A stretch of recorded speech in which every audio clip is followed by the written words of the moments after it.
Cek. Baik, shalom jemaat Tuhan yang terkasih. Shalom. Mari kita lambaikan tangan kita dan kita beri kemuliaan bagi Tuhan. Haleluya. Haleluya, terpujilah nama Tuhan. Di cuaca yang saat ini sedang hujan, tapi biarlah pada saat sore hari ini api kemuliaan Tuhan akan membakar setiap kita. Amin. Mari kita mau datang kepada Tuhan. Kita saat dulu sejenak kita berdoa. Glory haleluya Yesus. Selamat sore Tuhan. Kami mengucap syukur kepadamu dan berterima kasih untuk setiap kasih penyertaan Tuhan yang boleh Tuhan nyatakan di dalam kehidupan kami.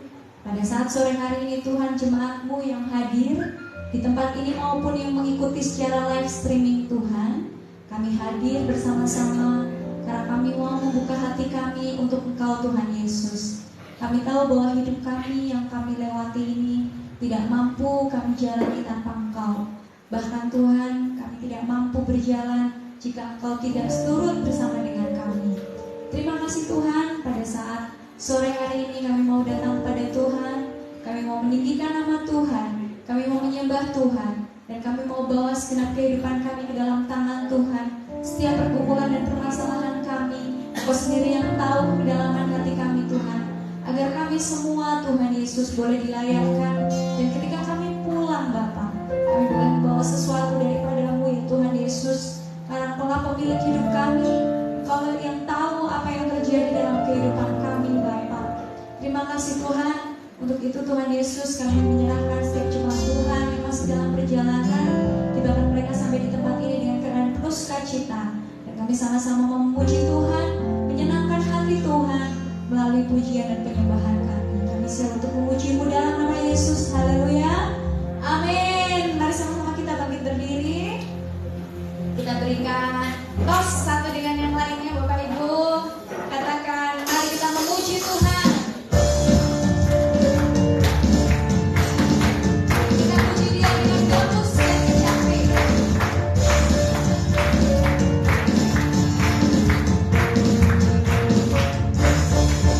Tanda Tuhan.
Puji syukur kehadapan Tuhan bahwa hari ini kita masuk di bulan Desember,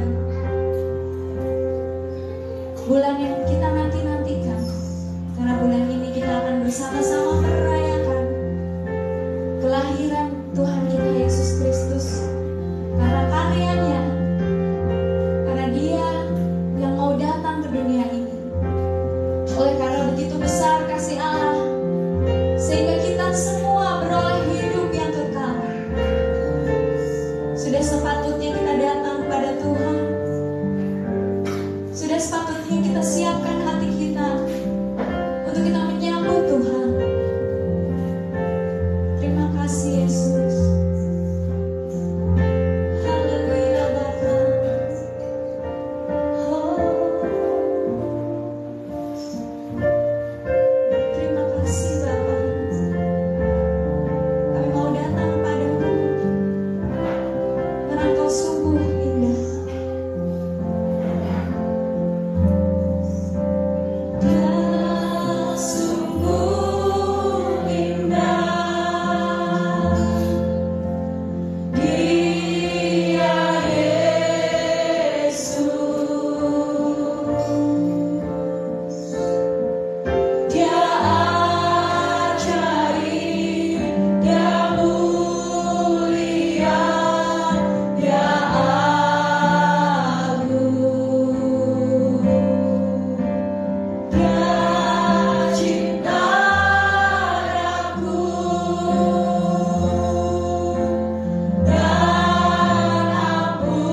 Sungguh melimpah dengan ucapan syukur Bapa. Karena kami tahu kami punya Allah yang baik, Allah yang luar biasa dalam hidup kami. Sebelum kami akan mendengarkan kebenaran firman Tuhan, sebelum kami akan menerima tubuh dan darah-Mu Tuhan, kami mau membuka hati kami seperti layaknya palungan yang siap menerima Engkau untuk hidup dan tinggal di dalam kami. Terima kasih Tuhan. Seperti palungan layaklah hatiku menyambutmu Tuhan. Seperti emas kemenyanganmu, biar hidupku berkenan padamu. Sebab Natal tak akan berarti tanpa kasih-Mu. Lahir di hatiku hanya bersama-Mu, Yesus, ku rasakan selalu. Indahnya Natal di hatiku. Dengarlah doa kami Tuhan. Biarlah Natal ini kami boleh menerima Engkau di dalam hati kami.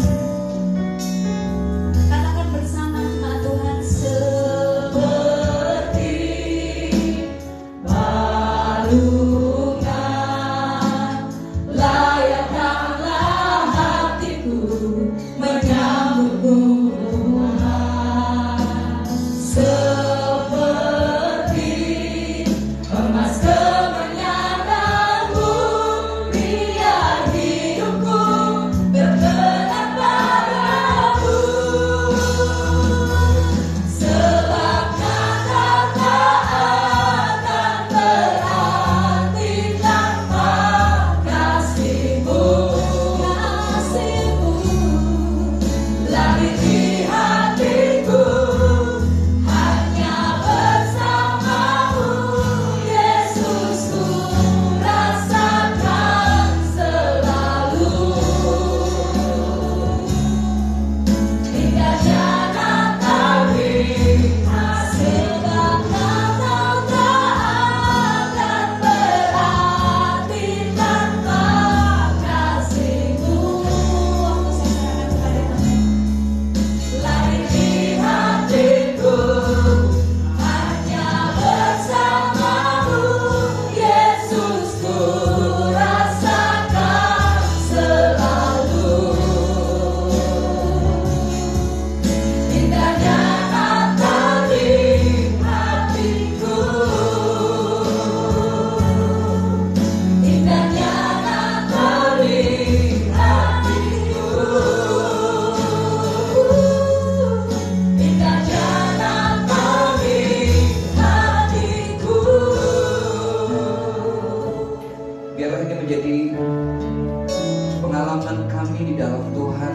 Bukan hanya sekedar kami bangga karena bulan Desember adalah bulan Natal, tapi kami benar-benar menikmati Natal di dalam hidup kami Tuhan. Kami rindu, kami memancarkan cahaya sebagaimana Engkau memanggil kami gereja, orang-orang yang dipanggil keluar dari gelap kepada terang untuk menjadi terang. Tuhan, terimalah kami, terimalah pujian, ucapan syukur, penyembahan ini menjadi persembahan yang indah di hadapan Allah. Kami mau belajar firman-Mu, urapi kami, beri kami hati yang siap ditaburi benih firman Tuhan. Terima kasih Tuhan, di dalam nama Tuhan Yesus. Haleluya. Amin. Puji Tuhan, silakan duduk. Baik, shalom dari kasih dalam Tuhan.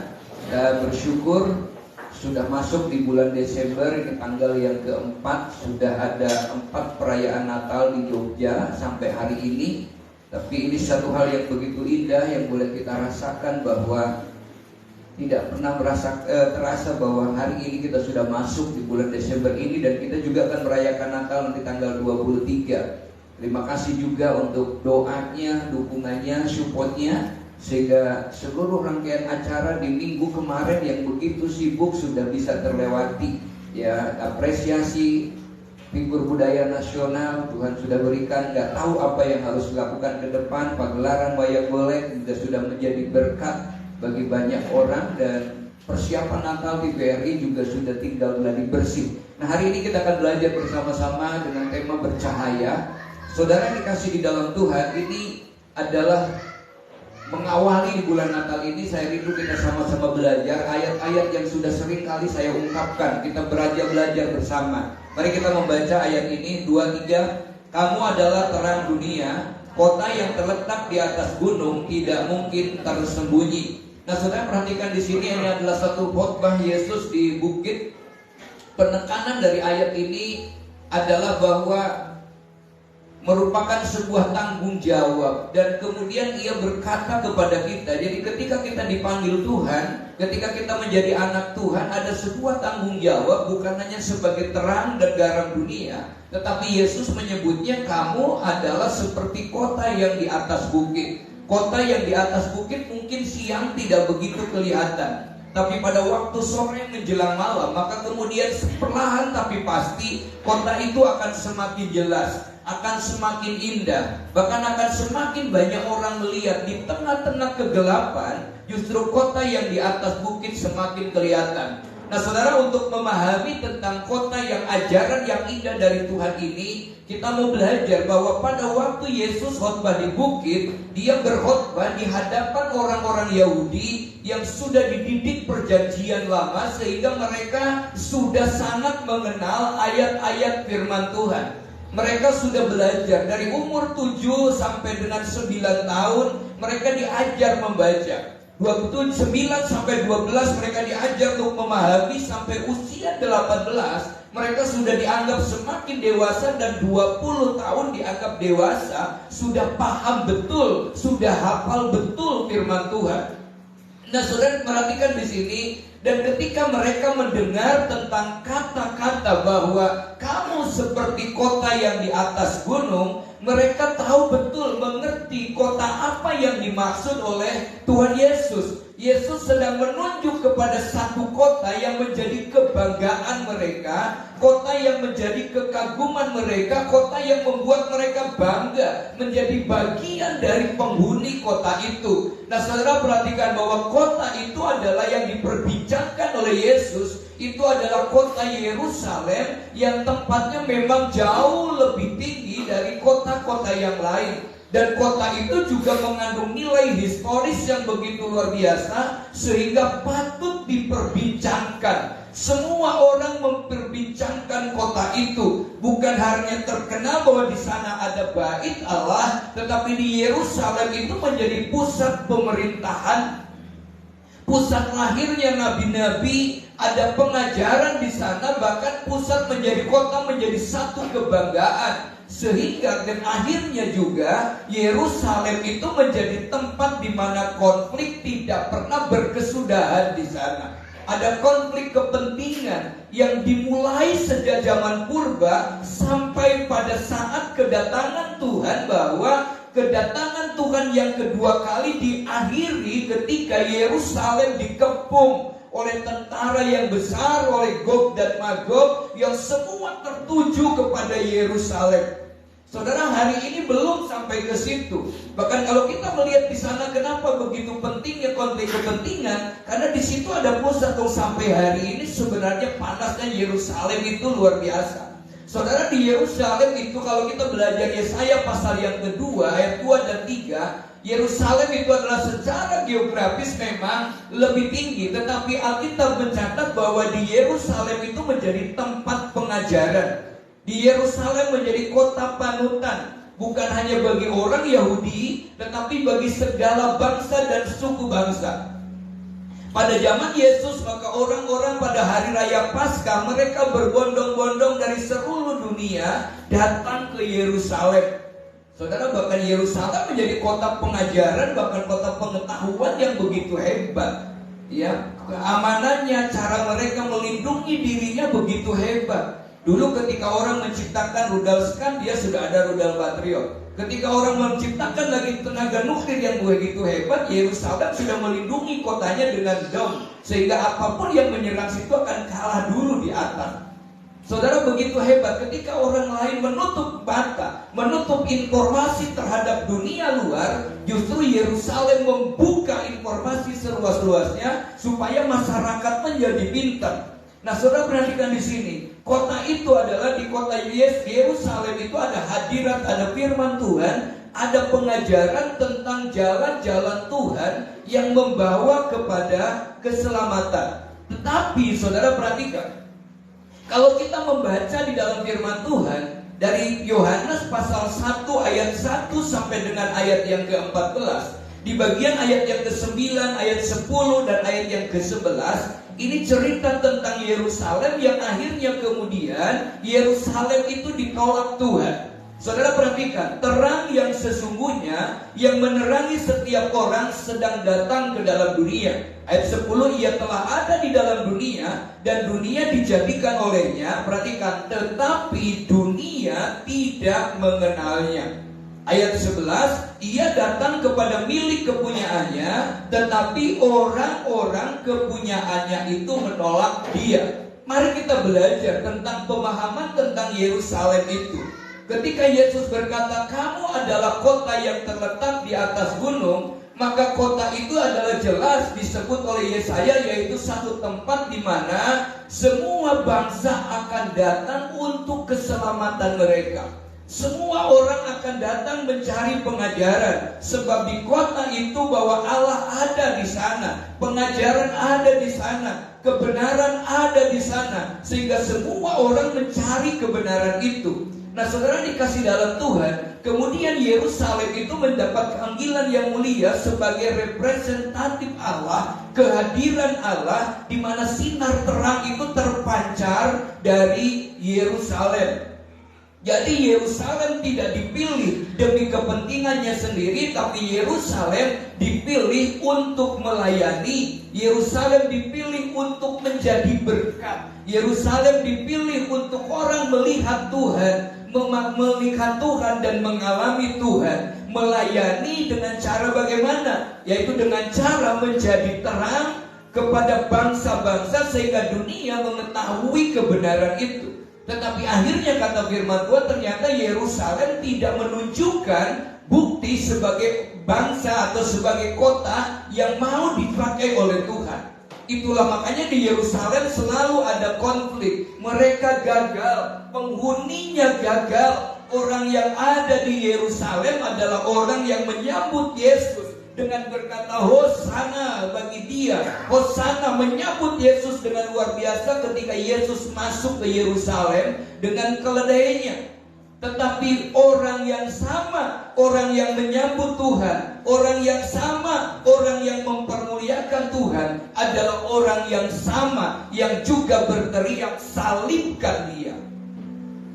Itulah kegagalan Yerusalem tidak bisa menjadi terang. Saudara yang dikasih dalam Tuhan, makanya kata firman Tuhan seperti yang dikatakan di dalam Roma pasal 11, akibat kegagalan Yerusalem inilah, kegagalan Israel inilah, maka Tuhan memutuskan untuk mematahkan mereka dan mencangkokkan kita ke dalam pokok anggur yang benar. Yesus pernah memberikan perumpamaan tentang undangan pesta. Undangan itu diberikan kepada orang-orang khusus yang diundang. Tetapi mereka beralasan untuk datang. Mereka mencari alasan untuk tidak hadir. Sampai akhirnya Yesus katakan, sekarang undang semua yang mau datang. Itulah makanya ketika Yesus hadir ke dunia, tidak ditentukan lagi untuk orang Israel, tetapi Yesus berkata, barang siapa percaya kepadanya tidak binasa, melainkan beroleh hidup yang kekal. Kedatangan Yesus ke dalam dunia bukan hanya ditujukan bagi satu daerah, bukan hanya ditujukan bagi satu suku, bukan hanya ditujukan bagi satu bangsa, tetapi ditujukan kepada setiap orang yang mau membuka hati, setiap orang yang mau menerima dia, diberinya kuasa untuk menjadi anak-anak Allah. Sehingga ketika kita sudah dicangkokkan kepada pokok anggur yang benar, kita sudah menikmati hadirat Tuhan di dalam hidup kita.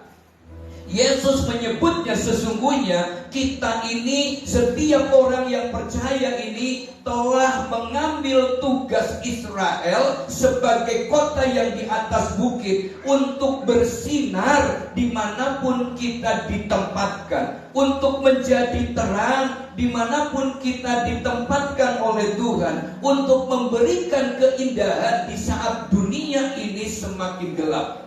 Itulah makanya pada hari Natal selalu kita menggunakan lilin untuk dinyalakan. Lilin berbeda nyalanya dengan lampu, tetapi setiap pribadi mau membawa lilin, maka kemudian dengan lilin itu kita bisa melangkah ke depan selangkah demi selangkah. Inilah pesan Tuhan di bulan Desember ini, di awal bulan ini. Mari kita baca yang tebalnya 23. Sebagai umat yang sudah ditebus, kita gereja Tuhan tidak dipanggil sekedar diselamatkan secara pribadi saja, melainkan juga untuk berfungsi sebagai terang Allah di tengah dunia. Dunia akan semakin gelap, kata Tuhan. Dunia akan semakin diliputi oleh kegelapan menjelang kedatangan Tuhan. Tetapi kata Tuhan, untuk itulah dibutuhkan gereja Tuhan, dibutuhkan anak-anak Tuhan yang tetap akan menjadi sinar kemuliaan Tuhan.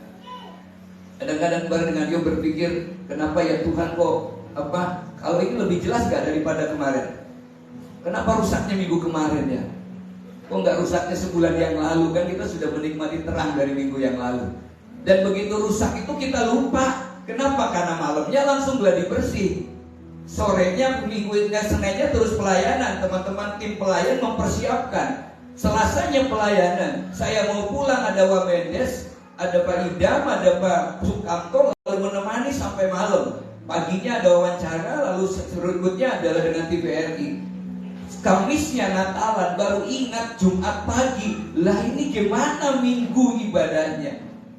Saudara, kita hanya berdoa membutuhkan LCD saja biar nyala lagi. Antara LCD baru dengan LCD servis. Tapi ternyata Tuhan memberikannya lain. LCD-nya juga suruh servis, dapat ini juga. Dan sekarang di jalan, sedangkan dia dalam perjalanan untuk ditempatkan di tengah, supaya yang di belakang juga bisa menyala, bisa melihat dengan jelas. Saudara perhatikan, ini cara Allah yang begitu luar biasa. Artinya apa?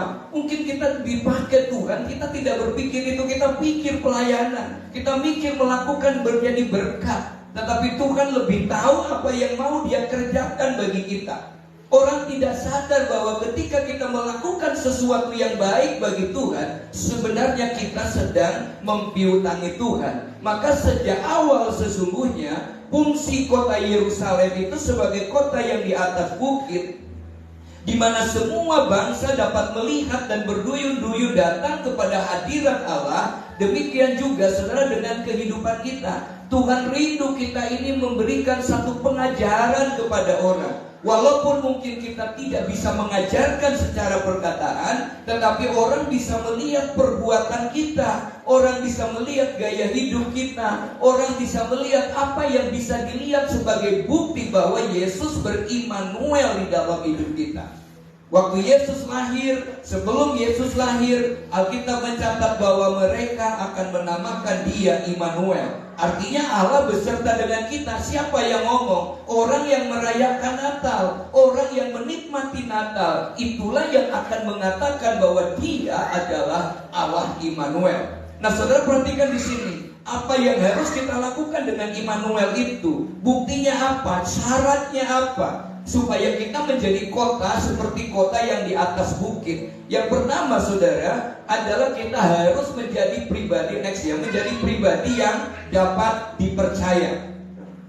Kita baca ayatnya 23. Yang akhirnya dituntut dari pelayan-pelayan yang demikian ialah bahwa mereka ternyata dapat dipercaya. Saudara, mempertahankan kepercayaan itu tidak gampang. Kalau mungkin sekali menunjukkan supaya orang percaya bisa, tapi terus mempertahankan kepercayaan. Satu kali kita tidak dipercaya, itu sulit untuk menikmati kepercayaan berikutnya. Makanya saudara perhatikan, Ini adalah satu kebanggaan ketika Tuhan mempercayakan kita umatnya. Untuk apa? Untuk melakukan segala sesuatu dengan penuh tanggung jawab. Kepercayaan orang Kristen di dunia ini untuk apa sih? Menunjukkan bahwa Yesus ada dalam hidup kita ini dengan karya. Orang percaya kita beriman kepada Yesus bukan hanya KTP-nya Kristen, tetapi harus ditunjukkan dengan tindakan nyata yang membuktikan bahwa kita anak Tuhan. Ibrahim itu dibenarkan bukan karena iman saja, tetapi Ibrahim dibenarkan karena perbuatan iman. Dari perkataannya, dari tindakannya, sampai dia membuktikan betul bahwa Allah yang dia sembah adalah Allah Yehova Jireh, Tuhan yang menyediakan. Nah, tingkat kepercayaan bahwa kita bisa dipercaya inilah kata firman Tuhan yang dituntut dari pelayan-pelayan. Pak, saya kan bukan pelayan. Semua kita ini pelayan. Ada yang melayani di mimbar, ada yang melayani di dalam pekerjaan, ada yang melayani di dalam lingkungan. Sebab kata Yesus, apapun juga yang kamu lakukan, lakukanlah itu seolah-olah untuk Tuhan dan bukan untuk manusia. Saudara yang pedagang, maka saudara adalah gembala bagi semua konsumen yang dilayani. Dimanapun kita menjadi pimpinan di sebuah perusahaan, di kantor, kita ini adalah gembala bagi mereka yang mampu melayani. Dan ini syaratnya adalah menjadi pribadi yang dapat dipercaya. Ini bukan hanya diharuskan, ini bukan hanya disarankan. Firman Tuhan menyebutkan yang akhirnya dituntut dari pelayan. Kenapa kita dituntut? Supaya setiap kita melakukan sebuah pekerjaan yang baik itu bukan kewajiban sebenarnya, tetapi sebuah tanggung jawab untuk menunjukkan bahwa kita ini next seperti kota yang terletak di atas gunung. Nah, sehingga kemudian kalau Yerusalem menjadi pusat perhatian Tuhan, menjadi pusat hadirat Tuhan yang memberikan pengajaran kepada kita, yang Israel kemudian menolak dia, sehingga kemudian Tuhan itu memberikannya kepada kita secara otomatis di bulan Desember di mana kita menikmati Natal. Tuhan mengingatkan kembali supaya apa? Supaya kita dipercaya Tuhan. Untuk apa? Untuk menyatakan visinya, yaitu kerelaan memberitakan Injil damai sejahtera kepada orang-orang yang ada di sekitar kita, kepada orang-orang yang kita temui, bahwa kita ini pembawa damai, kita ini menyampaikan misinya Allah untuk melihat Tuhan yang bekerja di dalam kehidupan kita. Nah, saudara yang dikasih dalam Tuhan, Tuhan memberikan tanggung jawab kepada kita untuk memberikan kabar keselamatan, untuk memberikan kabar baik, untuk memberikan kabar sukacita. Dan saudara perhatikan di sini, sehingga dengan demikian, kalau tadinya Yerusalem menjadi pokok anggur atau yang nempel di pokok anggur, kemudian itu dipatahkan, dan kita setiap orang yang percaya secara otomatis akhirnya kita bisa memahami bahwa kita ini adalah menjadi kota yang berada di atas bukit. Tidak ada yang bisa menghalangi karya Tuhan di dalam hidup kita. Bulan depan, tahun depan menurut analisis adalah tahun yang penuh kegelapan. Saudara, kalau hari ini mungkin Ukraina dengan Uni Soviet terus berperang, dan mereka akan terus ada akhirnya karena Ukraina tetap ngotot masuk ke NATO, sehingga Soviet juga akan menggunakan bagaimana caranya supaya menggagalkan itu. Dampak dari situ akan ada di seluruh dunia. Belum lagi COVID yang hari ini juga naik lagi. Kita nggak tahu ke depan. Tapi dengan adanya kita menjadi umat pilihan Tuhan, dicangkokkan kepada pokok anggur yang benar. Sebab itulah Tuhan tetap menghendaki kita, Tuhan tetap memberikan jaminan kepada kita bahwa kita akan dapat menjadi terang seperti kota yang di atas bukit, menjadi pembeda. Ketika orang lain krismon, kita akan menikmati Kristus menolong Ketika orang lain akan menikmati BBM naik, orang stres, kita bersuka cita sebab kita menikmati BBM naik itu atau berkat besar masuk, katanya kata Pak Immanuel Pakan beberapa waktu yang lalu. Sebab kita sadar bahwa bensin tidak pernah naik, bensin selalu turun. Kalau naik tidak bisa masuk ke tangki. Nah, saudara perhatikan berikutnya, seperti apa kota yang di atas bukit. Nah, kota yang di atas bukit itu adalah seperti apa? Seperti menjadi pribadi yang berdiri di atas kebenaran.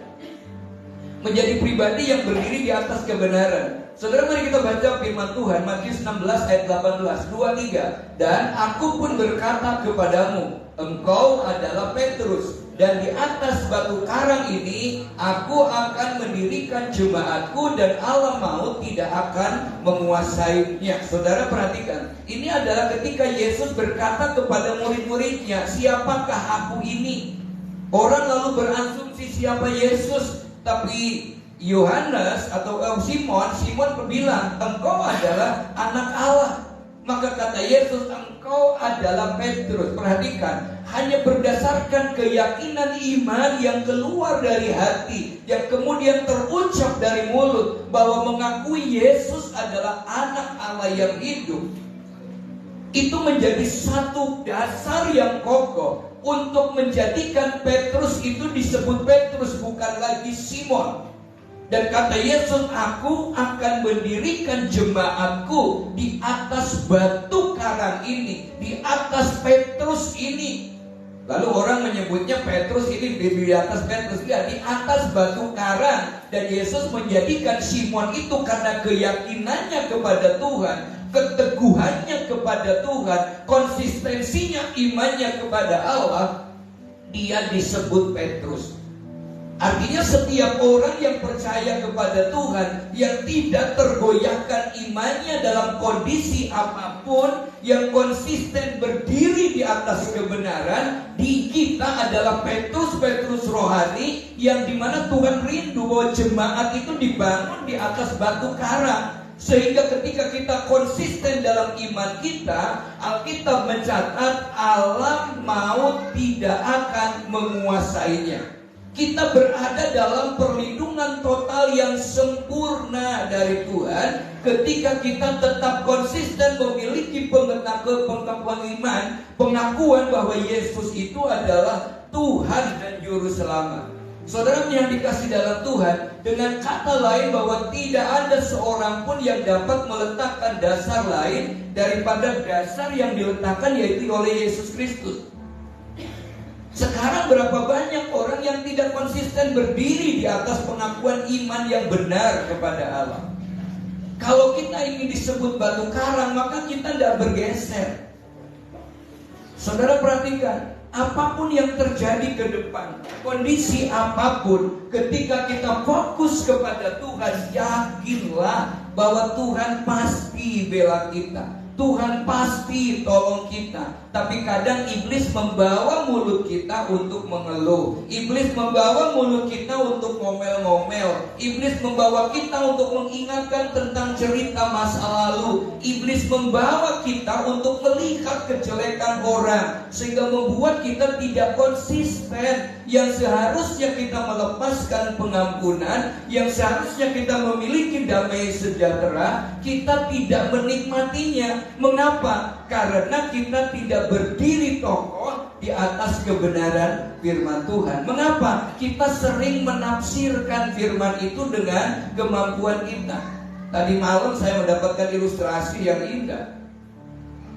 Ketika seorang bapak yang sama sekali dia udah kecewa, tidak lagi mau masuk ke gereja, kecewa dengan hamba Tuhan, kecewa dengan Tuhan, akhirnya pada hari Natal itu ibu dan dua anaknya berangkat Natalan. Bapaknya di rumah saja, di depan tungku perapian, sambil membaca buku, menikmati wes ndak Tuhan-Tuhanan, ndak Natal-Natalan. Ngapain? Tapi waktu dia sedang menikmati bacaan yang hangat atau yang indah di depan tungku yang hangat, karena di luar musim dingin, tiba-tiba ada seperti meledak, jebret gitu ya. Dia pikir ini anak-anak siapa yang lempar kaca. Lalu dia keluar dicari, tidak ada. Lalu dia melihat, oh ternyata ada burung yang mau masuk lewat kaca itu. Sebagai manusia dia berjuang. Karena kita kan dia nggak bisa jadi bahasa burung. Ya. Lalu kemudian dia buka pintu lebar-lebar. Silakan burung kalau mau masuk. Ternyata burungnya juga nggak ada yang masuk. Lalu dia mencoba dengan makanan disebar dari mulai salju sampai ke pintu rumah. Juga nggak ada burung yang masuk. Kenapa? Taunya burung lewat kaca itu. Akhirnya orang itu mulai sadar. Itulah juga kenapa Yesus mau datang menjadi manusia. Supaya dia mengerti perasaan manusia, supaya dia tahu betul kebutuhan manusia, supaya dia tahu betul untuk membawa manusia. Itulah makanya Tuhan juga pakai manusia, supaya membawa manusia kepada Tuhan. Kalau Tuhan datang dalam wujud ketuhanannya, tidak ada manusia yang bisa mendekat kepada Tuhan. Saudara, maka kemudian orang itu mulai sadar, mulai menyadari betapa baiknya Tuhan. Tadi dia buka pintu, tadi dia mulai nyebar makanan. Sekarang dia sadar burung itu hanya tahu lewat sini. Maka dia pecahkan kaca jendelanya. Dia berkorban dengan kaca jendelanya supaya burungnya bisa masuk ke dalam rumah. Saudara, kenapa dia mulai berpikir bukan dengan pikiran dia, lewat sini burung, kasih makan burung, enggak. Lalu dia mulai berpikir dengan pikiran burungnya, sehingga burung itu tahunya hanya lewat jendela. Saudara, itulah makanya ketika kita berdiri di atas kebenaran firman Tuhan yang kokoh, kata firman Tuhan, alam maut tidak akan menghancurkan kita. Kalau hari-hari ini ada begitu banyak kejatuhan terjadi di mana-mana. Ada kejatuhan bangunan yang ambruk. Ada orang menganggap itu bangunan itu ujian dari Tuhan, gempa itu. Ya, belum lagi di Cianjur selesai, Garut bergoncang. Belum Garut bergoncang, Semeru mulai memperlihatkan keangkuhannya juga. Saudara, lalu orang bilang, oh ini ini ujian. Tapi ada orang, oh ini azab. Mana yang betul? Saudara, mari kita belajar dari cerita inilah bahwa bangunan-bangunan yang ambruk, ekonomi yang mulai pailit, pernikahan yang kandas, jemaat yang begitu mudah tertipu, menelan bulat-bulat pengajaran, sehingga kemudian hanya menjadi jemaat lari saja dari satu tempat ke tempat lain. Di Jogja ini muncul ada lebih, sekarang sudah ada 55 sinode, 57 kalau salah juga. Ya. Dan 70% adanya di kota Jogja dan di Sleman. Apakah itu hasil dari jemaat baru yang baru bertobat, jemaat yang baru mengenal Tuhan lalu terkumpul dalam satu gereja itu? Yang ada adalah hanya pindah dari satu tempat ke tempat yang lain saja. Saudara, yang satu bertambah jiwanya, satu berkurang jiwanya. Dan apakah itu yang dikehendaki Tuhan? Lebih dari 70.000 setiap tahun mahasiswa masuk Jogja. Seandainya 10% saja itu anak Tuhan, berarti harusnya tambah 7.000 jiwa di Jogja. Kemana mereka? Saudara, perhatikan di sini. Ini yang terjadi. Ada orang-orang begitu kandas. Ketika kemarin saya mendengar kuliah, satu hal yang begitu indah di Belanda. Ibadahnya tidak seperti kita dengan musik yang melegar, khotbah yang berapi-api. Karena kebetulan dosen saya itu adalah dia mengembalakan 3 gereja. Satu jemaat orang Indonesia, dan yang lama di sana, yang 2 adalah jemaat Belanda. Kalau dia habis melayani jemaat Indonesia yang penuh dengan antusiasme, dengan bercikrak-cikrak, masuk ke jemaat Belanda, dikatakan kamu kok bercijakan. Mereka anteng. Tapi yang hebat itu adalah anak-anaknya 2 jam itu duduk diam mendengar pengajaran. Lalu ketika ditanya, mengapa ya bisa seperti ini? Jawaban orang tua, karena mereka dari Senin sampai Jumat sudah capek bermain. Ya, kenapa? Mereka main sambil belajar. Sekolah hanya jam 8 sampai jam 10, jam 1. Nggak beda di Indonesia. Belajar, les, PR, jadi tidak ada waktu main, nggak ada waktu menikmati. Saudara, dan yang hebat itu di sana tidak ada pelajaran agama. Tetapi penjaranya kosong. Penjaranya disewakan untuk gedung pertemuan. Beda dengan di Indonesia, penjaranya tambah ruangan. Ya. Padahal kalau ditanya ber-KTP gak? KTP, ada agamanya gak? Ada. Diajari agama dari mana? Dari bayi. Kenapa bisa begitu? Dia tidak berdiri teguh di atas kebenaran. Penyebab suami semua itu kenapa? Karena tidak memiliki dasar yang benar. Nah, dasar yang benar itu yang seperti apa? Saudara perhatikan, memiliki tujuan Tuhan di dalam setiap hidup orang percaya. Tuhan memanggil kita itu bukan tanpa tujuan. Kita hanya sebatas mengartikan bahwa gereja itu berasal dari kata eklesia, orang yang dipanggil dari kegelapan menuju kepada terang. Tetapi lupa bahwa untuk menjadi terang lagi. Kita lupa kalau kita hanya menjadi terang saja, lalu dipanggil dari gelap kepada terang tanpa memancarkan terang, sama dengan orang yang menaruh terang itu di bawah gantang. Saudara dikasih dalam Tuhan, apapun yang Tuhan percayakan, apapun yang Tuhan izinkan di dalam hidup kita, semua dilandasi supaya Tuhan dipermuliakan di dalam hidup kita. Ketika kita menghadapi persoalan-persoalan yang besar, Yesus bilang, dia bilang apa? Allah turut bekerja dalam segala perkara untuk mendatangkan kebaikan. Ketika kita diizinkan kekurangan, jangan sampai seperti pengawal yang berkata, aku tidak percaya kalau besok akan ada kemakmuran yang luar biasa di negeri itu. Sampai Nabi bilang, kamu akan melihat tetapi kamu tidak menikmatinya.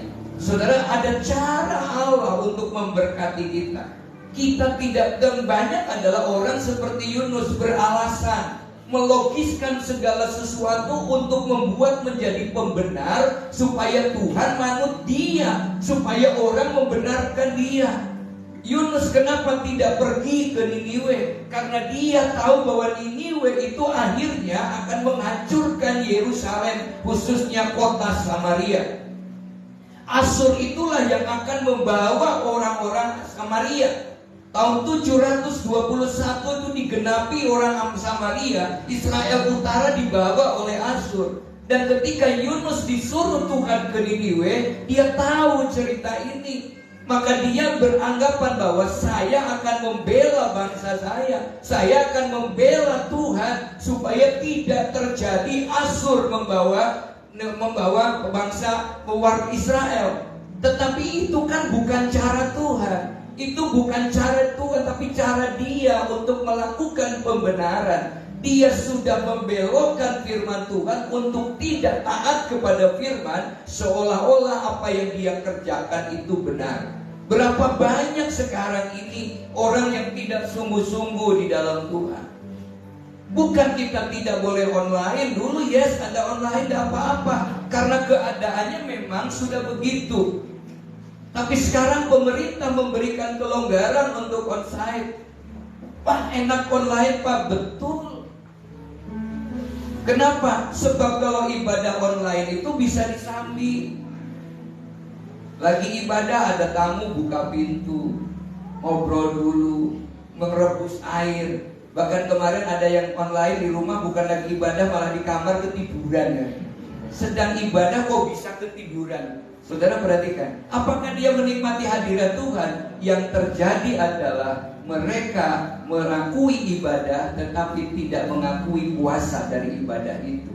Ini bagian penggenapan firman Tuhan. Akhirnya apa?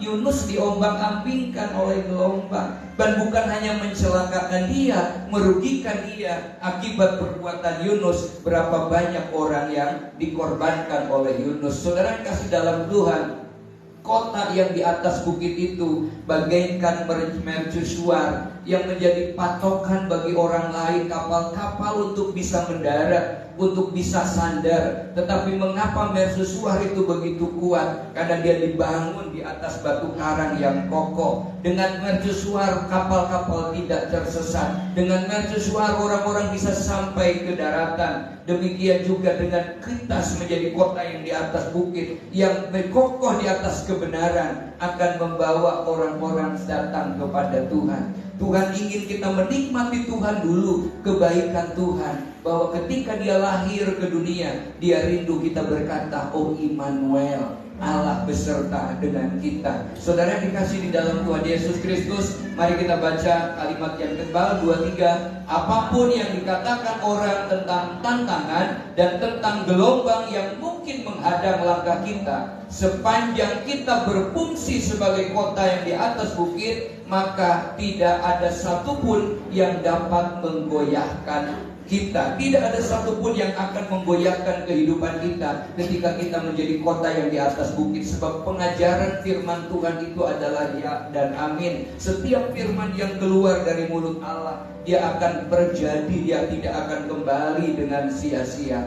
Demikian juga dalam hidup kita. Kita tidak boleh fokus kepada apa yang mungkin tidak sesuai dengan harapan kita. Tetaplah fokus kepada Tuhan. Kita mau datang kepada Tuhan, kita menikmati tubuh dan darah Yesus. Mari kita angkat pujian kita oleh kuasa darah Tuhan. Saat ku masuk ke hadirat-Mu, ini hidup kami Tuhan.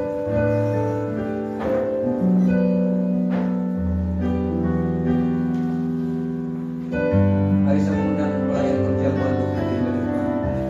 Yang di rumah yang mengikuti live streaming, semuanya untuk kita sama-sama menikmati perjamuan kudus. Saat ku masuk ke hadirat-Mu, bawa persembahan kedamaian kudus-Mu, rapi kami layakan kami. Pujian, tunaikan sembahku anggur yang kental dari yang mulia, ayatkan umat-Mu dalam nama Yesus. Kau layakkanku menghampirimu, melihat tanda kemuliaan-Mu Tuhan. Pujian, tunaikan sembahku berikan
sediakan untuk kita. Kita tidak mampu dengan kekuatan kita untuk menikmati, untuk memampukan menghadapi kehidupan yang akan datang. Kita membutuhkan Tuhan, makanya Tuhan rela tercabik-cabik sebagai roti hidup yang bisa tinggal dan mau tinggal di dalam kehidupan kita. Sebab apa yang telah kuteruskan kepadamu telah aku terima dari Tuhan, yaitu bahwa Tuhan Yesus pada malam waktu yang diserahkan mengambil roti dan sesudah itu yang mengucap syukur atasnya, ia memecah-mecahkannya dan berkata, inilah tubuhku yang diserahkan bagi kamu. Mari kita nikmati seraya kita mengimani bahwa ketika kita bersatu dengan Tuhan, firman Tuhan tinggal di dalam hidup kita. Apapun yang kita butuhkan Tuhan siapkan bagi kita dalam nama Yesus.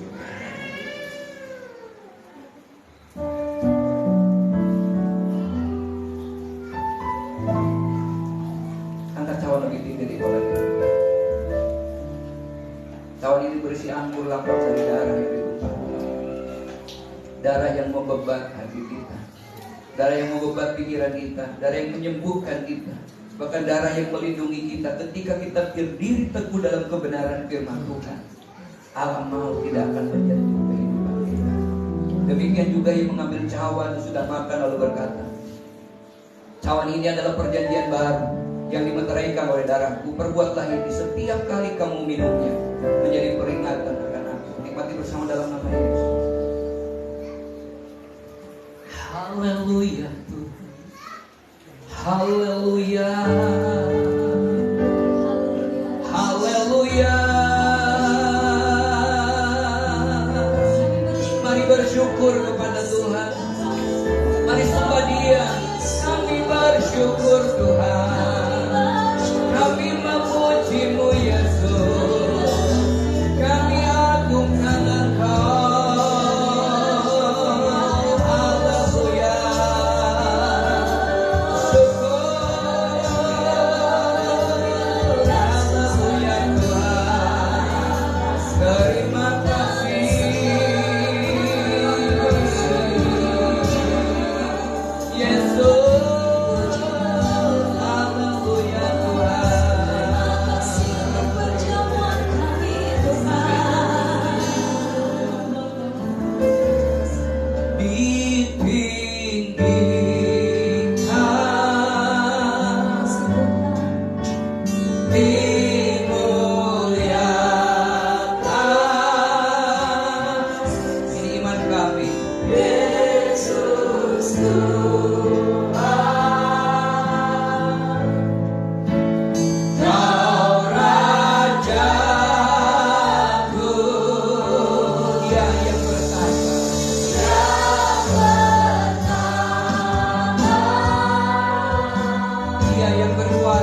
atas hidup kami. Tidak selayaknya kami takut dan khawatir menghadapi hidup ini Tuhan. Asal kami berdiri teguh di atas kebenaran firman Tuhan, asal kami mempertahankan kepercayaan yang Tuhan berikan kepada kami. Kami sungguh percaya di setiap langkah hidup kami Tuhan tuntun, Tuhan pimpin, dan Tuhan memberkati kami semua. Terima kasih Tuhan. Kami mengucap syukur buat setiap kebaikan yang Allah boleh nyatakan bagi gerejamu Aletheia Tirta Kencana ini. Terima kasih Tuhan, terpujilah namamu. Bersyukur kepadamu Tuhan.